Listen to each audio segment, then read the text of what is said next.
আসসালামু আলাইকুম সম্মানিত প্রবাসী ভাইরা। আমার কাকা আসছিল কিন্তু 20 বছর আগে। 20 বছর পরে এখন যাইতেছে একটা ভাঙা পানিয়া। প্রবাস জীবন এমন কষ্ট বলার বাইরে না। ধরেন 20 বছরের যত কামাই আছে কিন্তু দেশে দিয়ে দিছে, নিজের জন্য কিছু লাগে না। তাই আপনারা যারা প্রবাসে থাকেন আপনাদের চাচা থেকে একটা শিক্ষা নেওয়া দরকার।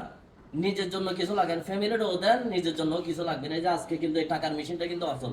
ওরা যদি ফ্যামিলি খাওয়ায় খাইতে পারবো, ফ্যামিলি যদি ওরা সেবা যত্ন করে সেবা যত্ন করতে পারবো। আমার চাচারা আমার পক্ষ থেকে আমি যতটুকু করার করছি, জানি না কতটুকু করতে পারছি। দাদা চাচা, আপনার আমার খাওয়া টাকা আপনার সেবা যত্ন কোনো সমস্যা হয়েছে? আলহামদুলিল্লাহ। আপনি সন্তুষ্ট, খুশি হয়েছেন? হ্যাঁ, আলহামদুলিল্লাহ। খুশি হয়েছে। ওনার ছেলেও কিন্তু একটা প্রবাস আছে, হয়তো প্রবাস জীবন বুঝতে পারেন না, ছেলে কর্মজীবী এই জন্য আসতে পারে না। আমার যতটুকু করার করছি।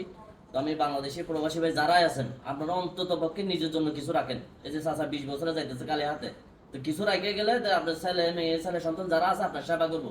আপনার পকেট ভর্তি মানে আপনার সেবা আছে। এখন চাচার কিচ্ছু নাই, চাচার কি অবস্থা এটা আল্লাহ পাক ছাড়া কেউ জানে না বাংলাদেশে। ছেলে সন্তানরা যদি দেখে সহি সালামতে থাকতে পারবো। তো চাচার জন্য সবাই দোয়া করবেন যাতে সহি সালামতে দেশে চলে যেতে পারে। আর সবাই সতর্ক থাকবেন, চাচার থেকে একটা শিক্ষা নেন, নিজের পকেট ভর্তি করেন কিছুটা হইলো। চাচার ছেলে মেয়ে এবং ফ্যামিলিদের কাছে আমাদের প্রবাসীদের পক্ষ থেকে একটা অনুরোধ, 20 বছর সে আপনাদের জন্য অনেক কিছু করে গেছে।